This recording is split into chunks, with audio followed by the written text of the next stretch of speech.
This is Martha Kohl, and we're thrilled to welcome you again to the Teaching Montana History online PLC. And I'm going to turn things, today we're going to focus on beyond the textbook, activities and lessons that bring Montana history alive. So if you are listening to this as a recording, we've put the link to the Google Doc in the chat, and if you just pause a minute and go to that Google Doc and spend 5 minutes thinking about this topic, answering the prompt there, and then coming back, that would be great. All right, and here we are. It's Martha Kohl and Christy, who I think is also here as your hosts. You know, and the basis of this longer course has been the Montana Stories of the Land textbook. It's kind of focused on teaching Montana history, but I think we all know that as great as a textbook is, and we think it's a great textbook, it's important to move outside the bindings of that book. And you know, kids have a hard time reading textbooks. I have a hard time reading textbooks, and the textbook is the starting point, not the ending point, and it's not what is going to really enliven and engage your students. So, and as we said, there's the Google Doc that is in the chat address where we're asking you to think about your most successful Montana history lessons and describe how it meets your big picture goals, and the lesson that's not part of the textbook. You know, not. We have Tammy Dalling from Gardner here, and she wrote some really interesting things in that Google Doc about working with her students on sweetgrass basket, I think, and some of the stuff she wrote made me think that there's different ways to bring history alive, and one of them is surely literature connection. So I don't know, Tammy, if you want to describe that unit at all. Yeah, well, because I'm just starting it this year I just started it last week, so it's kind of fresh in my mind. But I based it on, there's a unit on OPI for teaching sweetgrass basket, and I think it's a ELA unit. And I am using it in our English class, but I do English and history together. So anyway, we start off reading some articles and building background knowledge on boarding schools. And then we read through Sweetgrass Basket, and we watch a movie called Rabbit Food Fence, which is the Australian version of our boarding school. And it's a great movie. It's very similar to Sweetgrass Basket, who girls get sent to boarding schools, they run away, and basically what happens to them. It's a very powerful movie, a very powerful book. And then a couple of years ago, we had Dottie Susad come in, and she did a couple lessons on poetry, and we used some of the poems from the Birthright Born to Poetry collection, and they are very deep and difficult poems to analyze because they're about abuse. But she gave me the courage to use those in the classroom, and I think it's probably the most powerful unit that I do all year. That's kind of just basically what I do. And I was really taken with this idea of I've talked to other teachers too who talk about literature connections and having like a touchstone book to do a history, to jump off into like a history unit as being a really powerful way to engage your students' imaginations and interest. And I'm guessing that's partly what you're finding is the kind of imaginative literature allowing them to a doorway into harder history. Yeah, very much so. And then so we read Hattie Big Sky for learning about kind of the homesteading era, and we've read Joseph Medicine Crow's biography for just kind of an introduction to the whole Native American community. And so yeah, I think the literature is, if they're going to remember something, it's going to be the literature. Uh-huh. Yeah, and I've seen other teachers, well, I know we have a lesson kind of unit on Girl from the Gulches, the story of Mary Ronan, which talks about what it's like to be a kid in the mining camps. And there's someone that and I'm blocking on the name of the book now, but it's a Klondike Gold Rush, so it's not a Montana Gold Rush story, but that's pretty powerful kind of imaginative entry into that world too. You know, and the literature connections makes a lot of sense to me, and so does just this idea that I think you also kind of touched on in your, you know, in some of the things that you've told me about kind of just finding the right primary source, you know, and that those those primary sources can really bring history alive also to students in a way that like a textbook description can't. Yep. Do you find that with your kids too? Oh, very much so. You know, I'm moving more and more away from the book and more towards primary sources and informational text and literature, because I think that's where it really comes alive. You know, and even like the poetry in the Birthright collection, anything that will really grab their attention and make them kind of dig in and want to know more. You know, I'm hoping folks know by now that at our website, mhs.mt.gov/education, we have a lot of lesson plans that are primary source based. This is a picture here. This is a winter count that comes from our pictographic art, one of our pictographic art lesson plans. I love this as for a primary source, and we include this in one of our hands-on history footlockers. And what I love about this is just, you know, you hear about all of the people who come to Butte and how it's this really polyglot mining community with people, immigrants from all over the world, but the fact that they have this sign that says no smoking in all of these different languages, you know, that they would have to post outside the mine entrance because they couldn't count on people being able to read English, sort of brings that home in that really powerful way, I think. I think there's some trouble like finding the right source that, you know, you can, I tend to want to overload kids with sources, or, you know, I'm a historian, you know, and finding that one really strong source that piques their curiosity, you know, I think can be hard, can't it? It can, and you know, I try to use the letters that go along with the units in the textbook, and those are usually okay. But again, yeah, some of those are kind of, it's hard to find something that's really going to grab them. And so you're saying that some of the letters work and some of them don't work so much?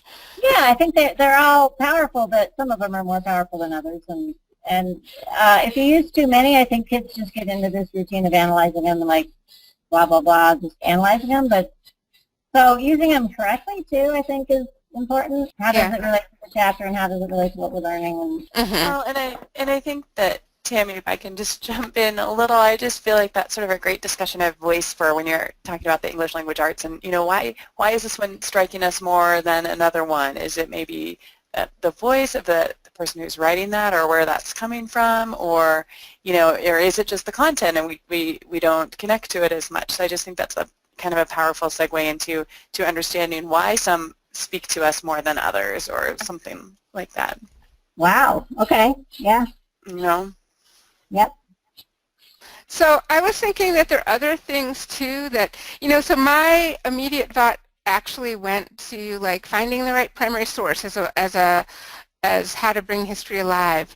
But I also, you know, started thinking more, and setting the mood would be another thing that I think, you know, beyond the written word. So one thing to do is to use music. I know the American Jukebox is this pretty amazing site on the Library of Congress has, and they have here, I'm gonna show you this little, you know, songs. They give this historical warning. They can contain offensive language, which they certainly can.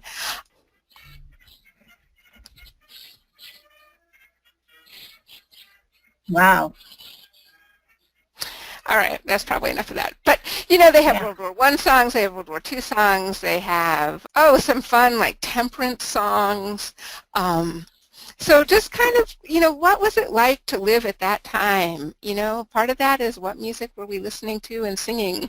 What was on the radio? One of my favorite kind of websites is Tar's Toolbox. He's this British historian. He actually works at an international school in Toulouse, and he uses Spotify. He does subject theme Spotify lists to intrigue his class, and he talks about how to do that on his website. So here's a sample of some of the stuff that he's done. You know, he has something on witchcraft, on Jack the Ripper, on the American Civil War. Anyway. And then, is that music that's Spotify, is that music that goes with it? Yeah. So Spotify is an online streaming source. It's all the Okay. rage with the kids. I only know about it because I have a 22-year-old son, but it's basically you set up your own radio station. Oh, wow. Yeah. So just as kids walk in, you're starting a new unit on the Great Depression. Maybe they walk in and you're listening to Brother, Can You Spare a Dime, as you settle down. I mean, just a little kind of touch of the world at that time. Objects, I think, are really powerful too. I think it's, we have these hands-on history footlockers. I've talked about them a lot before. Here's the link. There are all sorts of themes coming to Montana. That is where these pictures are from. One of them is from East Meets West. We have one on boarding schools. We have lesson plans with all of these, but I think a lot of teachers just get the footlockers so that they have access to the objects because they resonate. Holding, just something really simple like a flour sifter. What is this? What do you think people use that for? What does this tell us about everyday life? Again, just to get people into that place and transport them back into time, I think can be a powerful tool. Jody Delaney has a whole program, things she does on becoming your own speaker. And she does first-person interpretation, and so she'll spend 5 minutes at the beginning of a class, as a character. In this case, it's a Rosie the Riveter character when she's introducing her kids to World War II, and so she'll dress up, and she's extreme. I mean, she's a great seamstress, and she's done these amazing dresses to become Mrs. Daly, for example. But she said, you can do it with something as simple as a kerchief and pretend to be an immigrant coming over, or, to tie your hair back and a work shirt. It doesn't have to be complicated, she says, and talking to the kids in first person, if you have that kind of dramatic flair, she says is super powerful into bringing kids. I'm not sure I could pull it off. Yeah. But I love that she pulls it off, and yeah. Food is, again, another kind of way in. Several teachers have told me that after reading Chapter 8, which is the open range chapter, they do a cowboy beans cook-off, where the kids compete and they cook cowboy beans in crock pots in the classroom, and then they have a tasting session and whose is the best. But again, and I'm a kind of serious person, so I'm always like, oh, is this wasting time? But I actually don't think it's wasting time. I think it's what the kids remember, so I'm always like, let's read more text. But in fact, I think it's important to open your class up for a little levity, and I think stuff that really is, they're going to think back, kids talk about this. And then I think they use this to tie other information to, becomes a touchstone. Yeah. I think too, Martha, that it's part of that human connection to learning. And especially when we're talking about history, when we're talking about social studies, the more we make that connection to the human beings, the more open window that those students have on the world. So I just think that that's wonderful, and paying attention to the way that we interact with our world, and we can recreate that in the classroom in these ways. So I would love to come to a cowboy bean cook-off in a classroom anytime. That would be fantastic. I know that a teacher in Three Forks does it, a teacher in Butte does it, so apparently it's a thing. Games. One of these, and again, I'm always a little skeptical, is this, are they going to learn enough to make the time worth it? But I think, in fact, if it's well designed, they do. So this is, again, Tar's toolbox, and he does a Google Maps online scavenger hunt, and he has a little template so you can code it yourself to have a treasure hunt where you can collect gold coins by finding, the answers to questions, so what was the first Montana state capital or territorial capital? what was the first Montana territorial capital, and you have to go to Google Map, and you can click on Bannock and you can find it, that kind of thing. And he uses it as a review tool, to review the chapter, or as an introductory tool to have them try to figure things out. And then Mission US is a really interesting, kind of more sophisticated game site. They've done a whole bunch of kind of history games, including the Cheyenne Odyssey one, that they work pretty closely with the Northern Cheyenne. It's 1866, Your Little Fox, Can You Help Your Tribe Survive Life on the Plains? It's a pretty interesting model, I think. And they've been doing it for different periods. So they've gotten up as far as Dust Bowl in their Mission 5. This is Mission 3. One thing I forgot to put on here, we'll talk about History Day in a minute. When I was thinking about ways to really bring it alive and beyond the textbook, I think you can't forget beyond the school walls, and well-designed field trips have tremendous power, I think. And well-designed is really a key aspect of that. So not just going somewhere to go somewhere, but thinking about it in terms of how it fits into your lessons and doing pre and post lesson stuff on it. But man, going to a buffalo jump and seeing what that really feels like and looks like, you can't beat it for kind of gaining an understanding, I think. The mine in Butte, the underground mine in Butte, has a wonderful tour, but they're only open like September and May, so it doesn't ever really fit in with the mining unit, but it is well worth going to. Yeah, that's an amazing experience when you go down there and they turn out the lights, and you're in the dark and you start thinking about the speculator mine disaster. It's it's a pretty powerful thing. Or I can't go, they have the Granite Mountain Overlook Speculator Mine Memorial in Butte, and I cry every time I go to that site, maybe because I'm sentimental that way, I don't know. Another way to get beyond the textbook and maybe really engage students, I think, is inquiry models. I think I talked in an earlier session of this class about National History Day, but having students find a topic that they're interested in researching, something that speaks to them, because they like sports, so they're interested in the 1904 women's basketball team from Montana that became the world champions, or, they're interested in fashion or whatever, but having them be something that they're interested in and then being able to do independent research and create something new, I think is pretty powerful. And on this slide there are links to various websites dealing with National History Day. But there are other ways to do inquiry that's a little shorter and more guided.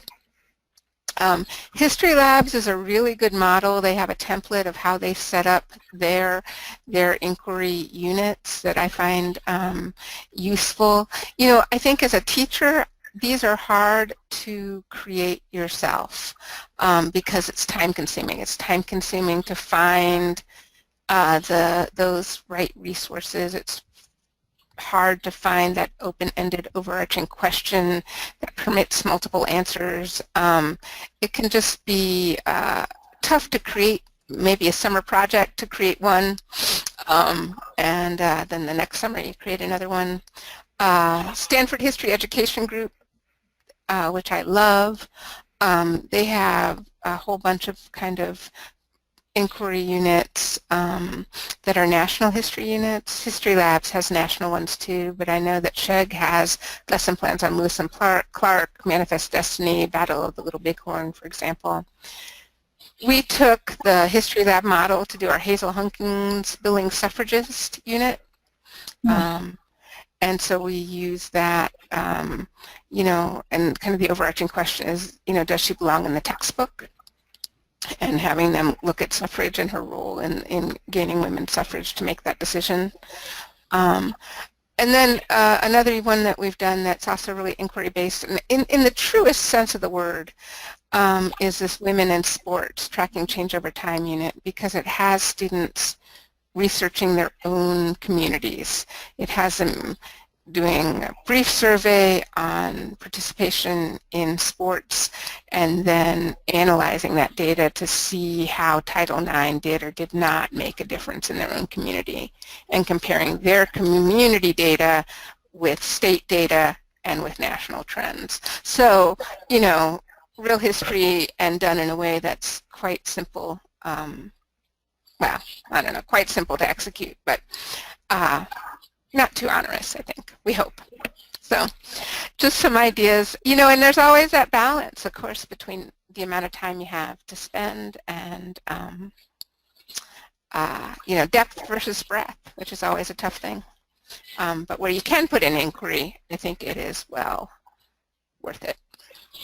So that was a quick talk. I don't know if anyone has anything to add before we sign off.